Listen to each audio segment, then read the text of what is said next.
السلام علیکم جی۔ آج دنیا میں اتنے بڑے بڑے واقعات ہو رہے ہیں، میری تو توجہ اس طرف رہی، ایران پر حملے کی تیاری ہو رہی ہے۔ اور پراوین سوانی جب کہتا ہے، ساہنی بعض لوگ کہتے ہیں، سواہنی بھی، اس علاقے کا سب سے اچھا جو یعنی فوجی تجزیہ کار، عسکری تجزیہ کار ہے، وہ پراوین ساہنی ہے۔ اور پروفیسر جیانگ ہیں، چینی جو ہیں، ان کے کئی پیشین گوئیں درست ثابت ہوئی ہیں، پہلے ثانی سب سے بہتر ہے۔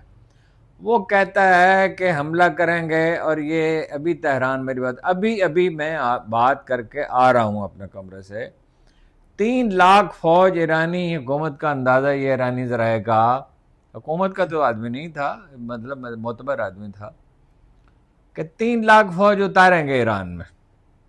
ٹھیک ہے جی۔ اور پیشین گوئی یہ ہے کہ ناکام ہو جائیں گے۔ دیکھیے، وہ امریکیوں نے کوئی جنگ تو نہیں جیتی، ویتنام کی جنگ جیتی انہوں نے، عراق میں جیتی انہوں نے، ایران میں بھی کیا ہوا، کہیں بھی کوئی جنگ انہوں نے نہیں جیتی ہے۔ سازش کر سکتے ہیں، جنگ نہیں جیت سکتے۔ امریکی فوجی کے پاس کون سا مقصد ہے کہ وہ اپنی جان قربان کرے؟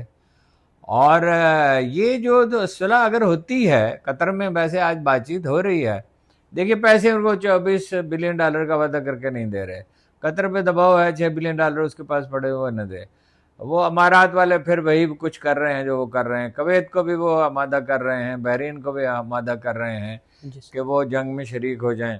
سعودی عرب شاید نہیں ہوگا، لیکن اس کا بینیفیشری ایرانی اول تو شکست نہیں کھائیں گے، اندازہ یہ ہے۔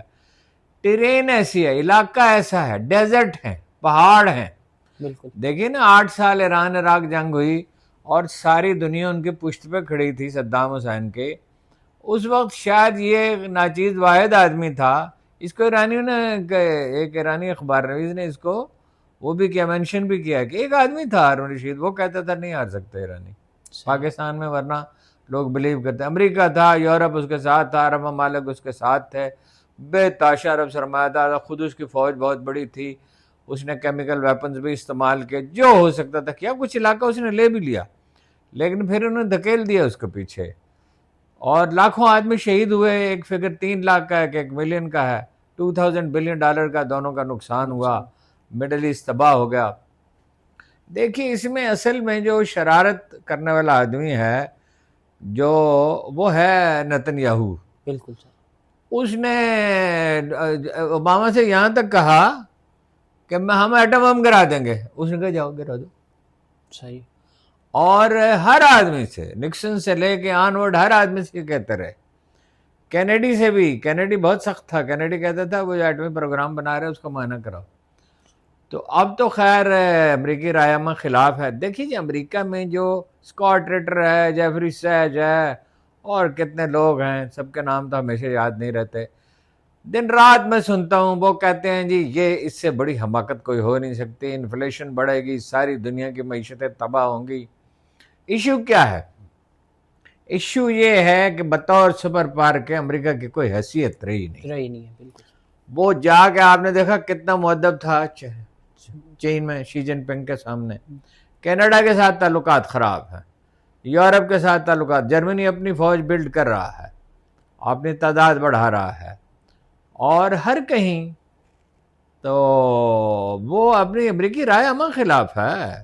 سینٹ نے کہہ دیا کہ نہیں کر سکتے اپنا اجازت کے بغیر، اب سینٹ سے کیسے اجازت لے گا؟ کانگریس، سپریم کورٹ نے بعض فیصلے اس کے خلاف دیے ہیں۔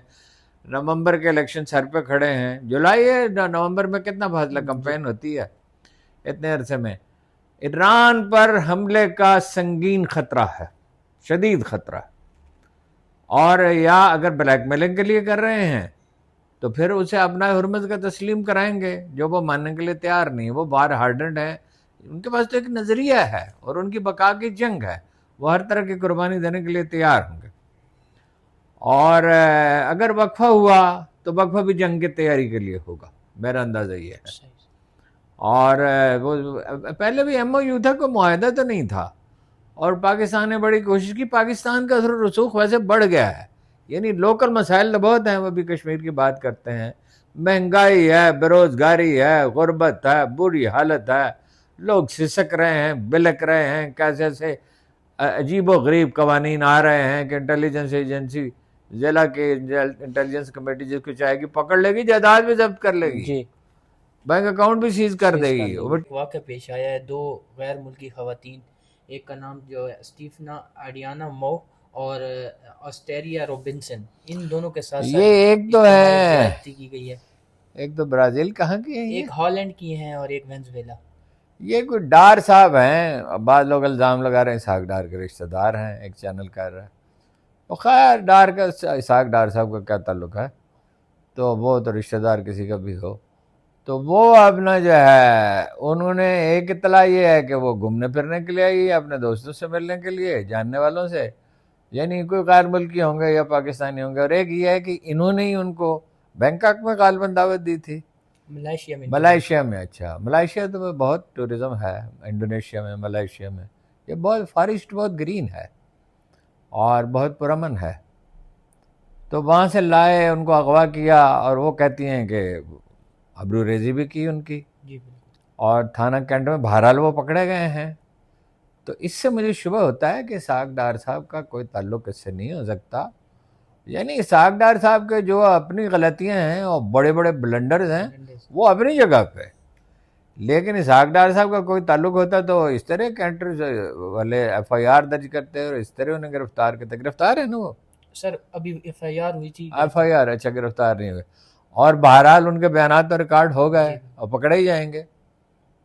تو وہ باقی دیکھیے پنجاب پولیس تو لگ گئی ایک اور کام پہ, کشمیر میں بھی وہی ہیں, وہاں بھی ہر جگہ محترمہ کی تصویر لگانی ہے اور ہر جگہ سیاسی کارکنوں کو پکڑنا ہے.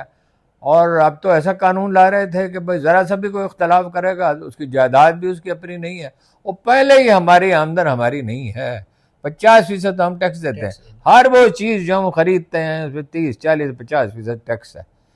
پہلے وہ پروڈکشن پہ ٹیکس ہوتا ہے چینی پہ, پھر وہ ڈیلر کے پاس ہوتا ہے, پھر دکاندار منافع اس میں شامل ہوتا ہے, اور چیز بھی آدھی تنخواہ, پیٹرول پہ کتنا ٹیکس ہے. اس کے بعد جو ہے آپ کو جو تو کمیونزم نافذ کر دیں, ایک ریزولوشن کریں کہ یہ کمیونزم نافذ کر دیا ہے اور اس کا نام اسلامی سوشلزم رکھ دیں, اسلامی کمیونزم رکھ دیں, وہ ساری جائیدادیں لے لیں. ہاں جی, کیا بھائی آپ شہری سے رعایا بنا دیا, اب رعایا سے غلام بنانا چاہتے ہیں کیا؟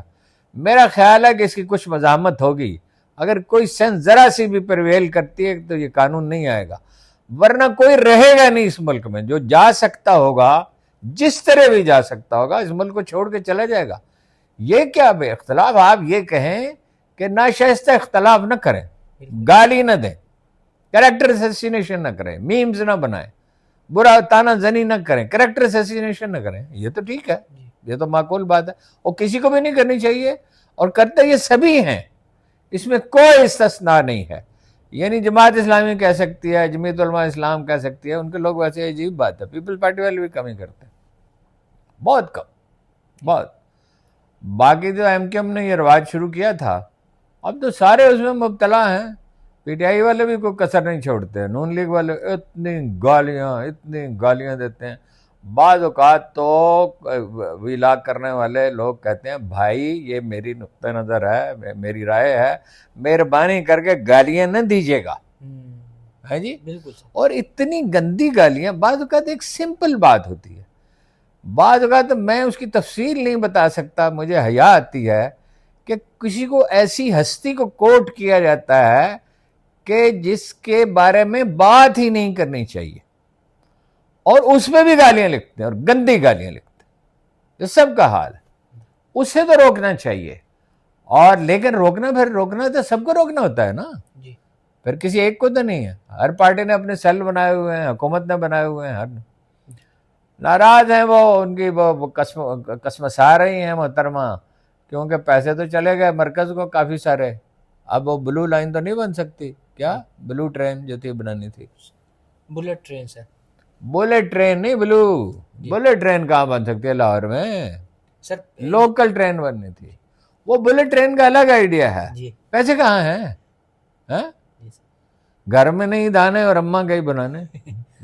بہت شکریہ جی, ہمیں اجازت دیجیے, اپنی دعاؤں میں یاد رکھیے گا, اللہ حافظ.